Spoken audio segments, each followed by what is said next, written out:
Hello guys! Yan, karoon ulit ako ng pagkakataon para magawa ulit at makapag-upload ng video sa aking YouTube account. Paano ko ba sisimulan? Ang trabaho ko bilang isang secretary ng isang engineer dito sa hospital, sabihin natin nung una, hindi ko maintindihan kung paano ko gagawin yung mga trabaho ko. Pero kagaya ng sabi ko nga sa inyo, sa nakaraang video ko, na mahilig kasi ako magtanong. Okay? So, doon sa ginagawa kong pagtatanong kung kani-kanino, natutunan ko siya. And besides, nung time na yon, marami kaming technician dito sa aming department, sa aming zone. Dumating din yung time na nawala or umalis na yung aming chief engineer na Indian, at may advice siya na sinabi sa akin. Ang sabi niya sa akin, Sheila, don't load on your shoulder all the works. So, nagtanong ako, why engineer? Ang explanation niya sa akin, kasi the more na niloload mo yung trabaho sa iyong balikat, doon nag-iiba yung tempered mo. Okay? Na paano mo to gagawin, paano mo ito ipapagawa sa tao, na at the same time, bibigyan ka nila ng feedback.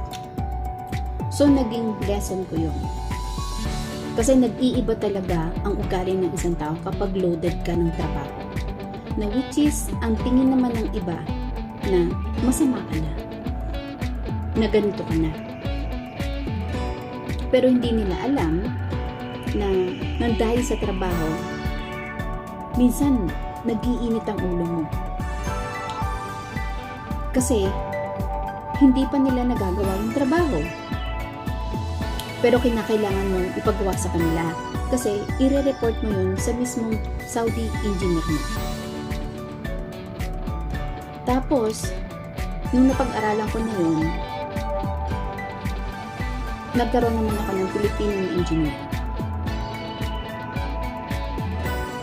And then, ilang months lang, yung Saudi engineer ko is magpapaalam. Kasi lilipat naman siya ng ibang workplace. Yung engineer ko na naman ito na Saudi, yung nagsabi din sa akin na about naman sa trabaho, na kapag gumagawa ako ng letter in English, ang sabi niya sa akin, Sheila, kung gagawa ka ng sulat, wag mong lagyan ng maraming accessories. So, napaisip ako nun. Accessories.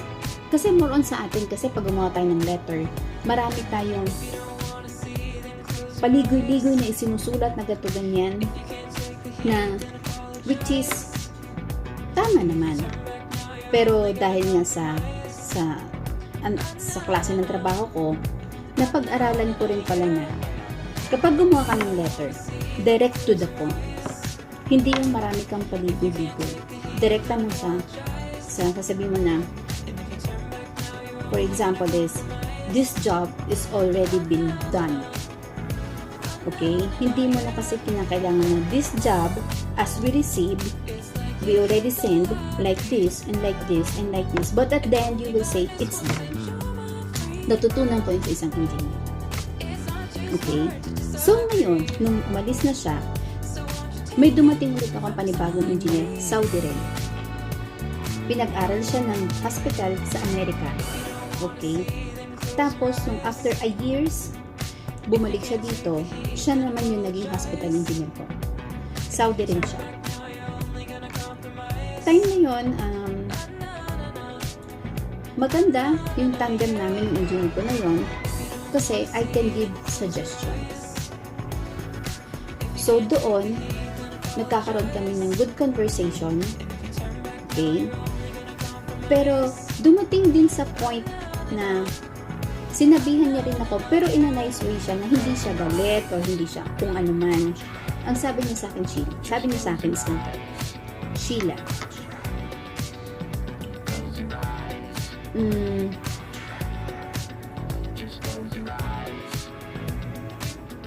regarding sa klase ng trabaho mo at ng technician, is meron siyang differences. Ikaw, Sheila, nandito ka sa opisina, okay? Sila ng mga technicians mo, supervisor mo, o yung iba pang ship engineer, is sila yung nasa field. So, nakikinig ako. Sabi ko, yes, engineer. With regards sa trabaho, technical works, yun yung mga nasa field. Okay? At the same time, sila yung nakikisabak o nakikibaka doon sa mga trabaho na which is sila talaga yung nasa field. Okay? Don't mind that one.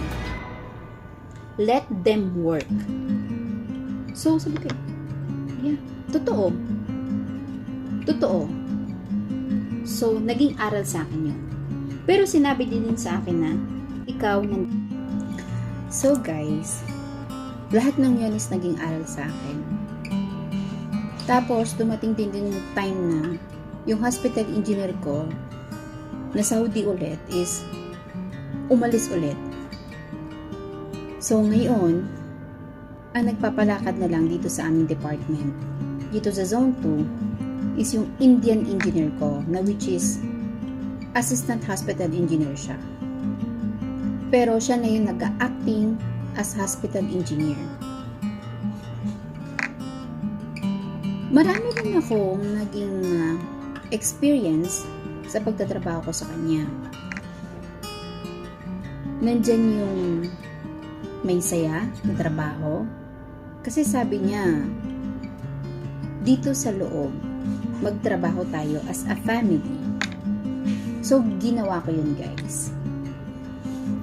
So, I was saying, nagtrabaho ako sa pamumuno ng Indian engineer.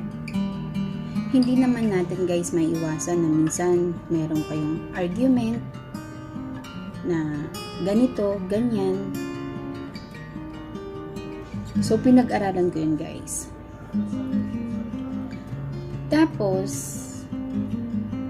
aside doon, halos lahat na siguro ng mga supervisor sa Flaming, AHU, General Cooling, Carpentry, halos lahat siguro sila naka-diskusyonan ko na. Dumating din dun yung time na may magsasabi sa'yo na hindi ka magaling, hindi ka matulungin.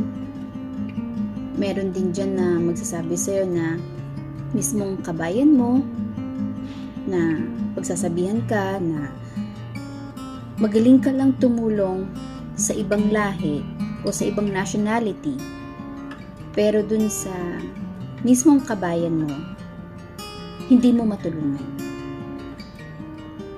So guys, diba? Alam mo yung parang, hindi parang, masakit. Kaya, nung time na yun, nag-raise yung voice ko. Paano niya nasabi na hindi ako tumutulong? During pandemic, guys, lahat ng kinakailangan nilang application na kinakailangang isagawa dito kasi utos nga ng hari na kinakailangang meron kang application na ganito, application na ganito, application na ganito sa iyong mobile. As much as possible, lahat sila tinulungan ko. Pero at the end, lalabas at lalabas pa rin na hindi ko sila tinulungan. Diba ang sakit? Pero okay lang. Kasi ganun talaga. Hindi mo naman kasi kinakailangan na laging sabihin sa kanila at pamukha sa kanila na tinulungan ko kayo.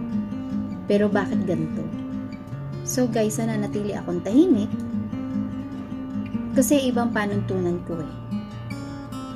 Darating din yung oras na lalapit at lalapit ka rin sa akin. So, lumapit sila sa akin, humingi ng tulong. Ako kasi guys, hindi ako yung tipo na magkikimkim. Oo, magkikimkim ako, pero as much as possible, nandun pa rin yung pagtulong ko sa kanila. Kahit sabihin pa nila na masama ako, hindi ako tumutulong, na nasabihin nila sa iyo na babansagan ka, na ikaw na yung bagong hospital engineer. Di ba guys, ang sakit. Pero wala akong magagawa kasi parte ng trabaho ko yun eh, na makakarinig tayo ng masasakit na salita at panghuhusga galing sa kanila. Pero sa akin kasi guys, I don't care. As much na ginagawa ko yung trabaho ko, yun ang aking gagawin. Kaya akala ng iba na ganito ako nakakapag-video, akala nila madali. As in. So guys, ang sunod naman natin itatopic sa sunod is yung ugali ng mga naging kasama ko or yung mga naging katrabaho ko dito sa Saudi Arabia as a maintenance department. So yun lamang guys, and don't forget to click the notification bell and subscribe. Thank you. Bye.